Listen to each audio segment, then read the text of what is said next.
Abençoada semana, caros irmãos em Cristo e Maria, paz e alegria no Senhor. O afamado e grande monge Thomas Merton, de santa e saudosa memória, ele escreveu um livro chamado Sementes de Contemplação na década de 60. E já naquela época, pós-concílio, ele dizia que um dos grandes problemas pelos quais as pessoas não avançam na vida com Cristo, na vida com Deus, na vida no Espírito, portanto na vida batismal, se encontra no fato da pessoa ter uma confusa e não analisada ideia de Cristo. Vejamos bem, confusa e não analisada ideia de Cristo. Segundo Thomas Merton, nós pensamos Cristo a partir de nós e não a partir dele. E não a partir da imagem e semelhança de Deus. E não a partir da consubstancial união de Cristo ao Pai e, portanto, ao Espírito. Segundo Thomas Merton, já naquela época, vemos que é uma reflexão bem madura e bem avançada, para a década de 60, digo por conta do intermeio cultural de lá para cá. Segundo ele, nós pensamos Cristo a partir da nossa cor, a partir da nossa realidade social, da nossa condição financeira, das nossas emoções, do nosso histórico existencial, daquilo que somos, daquilo que fizemos, daquilo que fazemos, daquilo que passamos. Então Cristo agora tem o sabor de lembranças, Cristo tem o sabor de traumas passados, vividos, sofridos ou feitos a alguém. Cristo tem o sabor da saudade de alguém que foi embora das nossas vidas, pela vida ou pela morte. Cristo tem um aspecto fúnebre a partir das realidades mortais pelas quais eu passei em minha família. Cristo tem o significado de uma graça que eu quero alcançar, mas depois é algo descartável. Como se nós disséssemos, até o próximo problema, Senhor Jesus. Até a próxima chaga, até a próxima dor, até o próximo desespero, quando eu precisar de vós.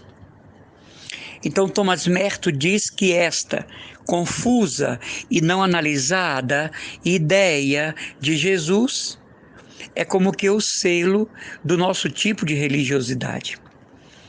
E há um capítulo especial neste livro, Sementes de Contemplação, que ele diz que nenhuma experiência de Cristo é igual. Cada um de nós traz consigo um tipo de experiência de Cristo. E não podemos impor isso aos outros, aos nossos familiares e amigos, mas apenas partilhar. Ele diz que pode haver um movimento, um grupo, uma espiritualidade, mas cada pessoa faz uma experiência pessoal daquele carisma. Agora, convém saber se essa experiência é notável, produz crescimento, produz frutos, alternativas de mudança, ou se a pessoa está aprisionada por aquele esquema religioso. Thomas Merton diz que quanto menos imagens eu fizer de Jesus e menos caricaturas eu tiver dele, mais ele é Deus em mim, mais ele é Jesus, mais ele é Yeshua em mim. Interessante isso. Quanto menos caricaturas, quanto menos formato, quanto menos ideia nós fazemos de Jesus, mais Jesus é Jesus. Por exemplo, se na minha mentalidade Jesus é apenas Jesus misericordioso, de Santa Faustina Kowalska, essa ideia de Jesus misericordioso apenas pode provocar alguns incidentes e acidentes na minha caminhada. Porque haverá momentos em que a justiça divina terá que se manifestar. Haverá momentos em que nossas ações não serão polarizadas pela divina misericórdia. Deus não será conivente com nossos atos, palavras, ações e omissões. Se eu e você quisermos acobertar o mundo, as coisas, as pessoas, as situações com a divina misericórdia, possa ser que falte tecido para isso. Tem coisas que precisam de outra reflexão, de outra mentalidade. Até porque quem é devoto da divina misericórdia cumpre um papel social muito importante no mundo, que é testemunhar essa misericórdia. Não adianta eu ter isso às 3 horas da tarde na mão. Nós precisamos de gestos concretos de misericórdia na família, nos vizinhos, entre amigos, com irmãos de pastoral. É fácil. É muito fácil rezar às 3 da tarde o texto da Divina Misericórdia, e é meritório, mas precisamos traduzir essa misericórdia logo após o fim do texto. Então Thomas Merton diz isso: quanto menos imagem e caricatura você fizer de Jesus, melhor. Então, caminhando para a Páscoa, passando pelos portais da Semana Santa, qual seja o sábado, o domingo de Ramos, a quinta-feira santa, a sexta-feira santa, o sábado de Aleluia e o domingo pascal, pensemos bem qual a ideia que eu faço de Jesus que pode estar produzindo bons frutos ou está retardando o meu encontro com Ele.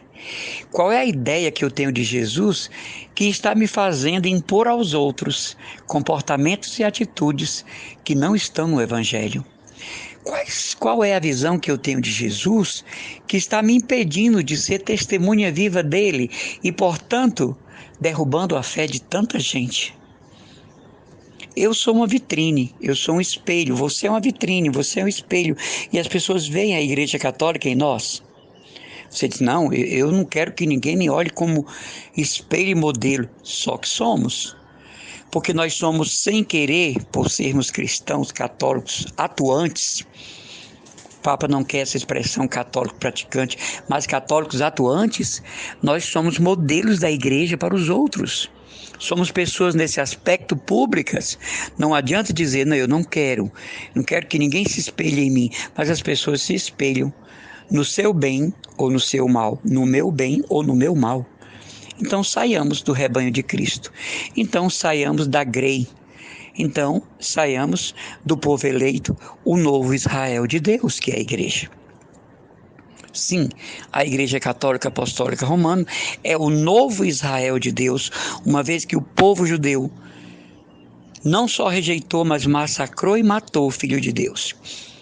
Quebraram a aliança abraâmica.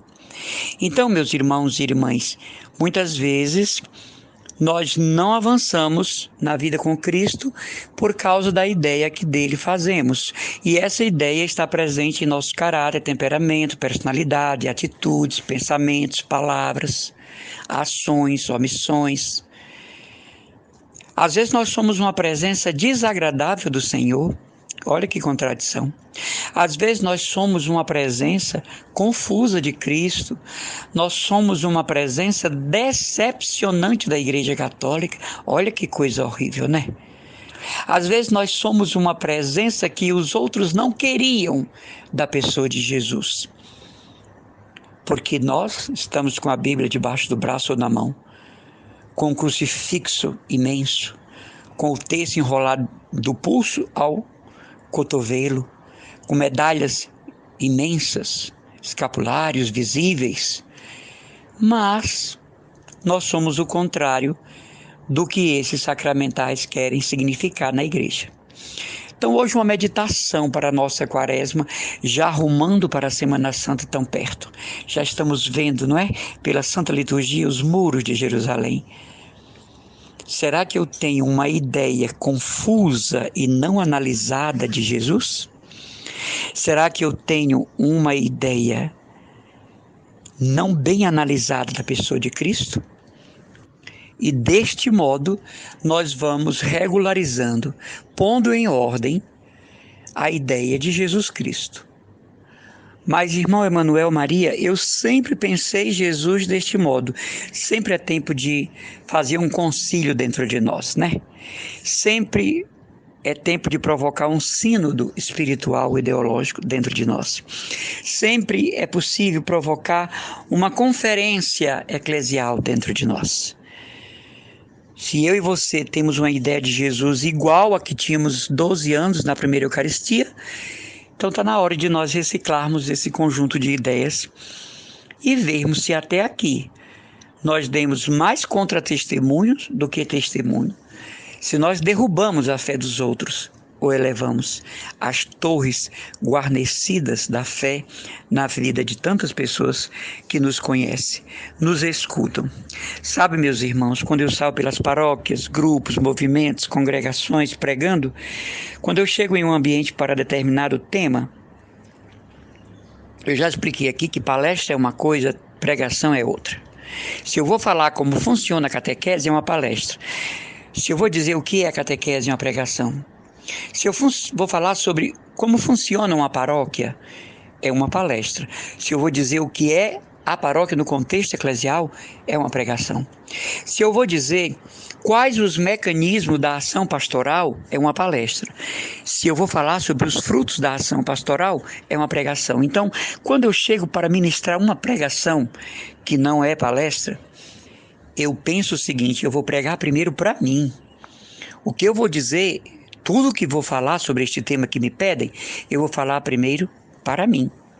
Esta semana eu estive pregando, melhor dizendo, sábado, para 600 jovens num acampamento de crisma, de uma paróquia. E no meio desses 600 jovens, um pediu a palavra e disse: irmão, como eu estava falando em celebrar a Páscoa, como eu posso celebrar algo no que eu não creio? Vejam, um rapaz se preparando para receber o sacramento da crisma, que outra coisa não é do que a confirmação da fé, do batismo, que é a confirmação da doutrina da igreja, enfim, do testemunho social. Estamos aí a campanha da fraternidade, né? As amizades sociais. Então, eu falei para esse jovem que no contexto do que ele estava participando, era necessário ele verificar em que momento houve um acidente na compreensão de Cristo. Porque se ele volta para a crisma já aos 15, 16 anos, nós cremos que não é a família que traz, como levou no batismo. Então, conscientemente, está ali como quem escolhe seu time, sua roupa, o seu tipo de perfume, seu tipo de música, o seu tipo de dança, não é? Então eu disse para ele: você precisa, com a ajuda de um bom sacerdote, de um bom conselheiro espiritual, de um bom diretor, verificar em que momento da sua vida houve essa, não é? Verificação negativa da pessoa de Cristo e da Páscoa. Será que houve um ano que você não recebeu chocolate? Foi isso? O coelhinho da Páscoa? Será que foi um período da sua vida em que na sua casa nunca houve Semana Santa? Será que você ouviu na escola que a Páscoa é um coelhinho branco na entrada do portão principal? E o próprio jovem sorria. E eu dizia para ele: é bom verificar em que momento Cristo deixou de ser Cristo na sua vida, porque para estar aqui você passou pelo batismo e pela primeira Eucaristia. E ele fez um sinal de legal, dizendo que tinha entendido o que eu queria dizer. Então, quando eu vou pregar, eu penso assim: eu estou pregando primeiro para mim. Eu preciso me convencer do que eu estou pregando, ou seja, eu preciso viver o que eu estou pregando. E isso sem nenhuma hipocrisia, farisaísmo, né? Então, amados irmãos, fica para nós essa reflexão de Thomas Merton no livro Sementes da Contemplação, que eu indico a todos. Esse livro foi reeditado, pode ser encontrado nas editoras católicas, não é? Confusa e não analisada ideia de Cristo faz com que não cresçamos nele, não desenvolvamos os frutos da fé. Abençoado seja a sua semana, abençoada a semana que já nos precede a Páscoa e nos ajuda a caminhar para ela.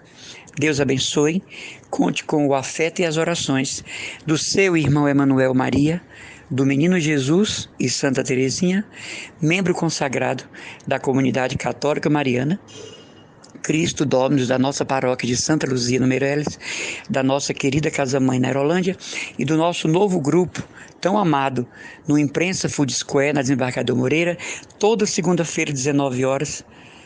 Hoje é dia.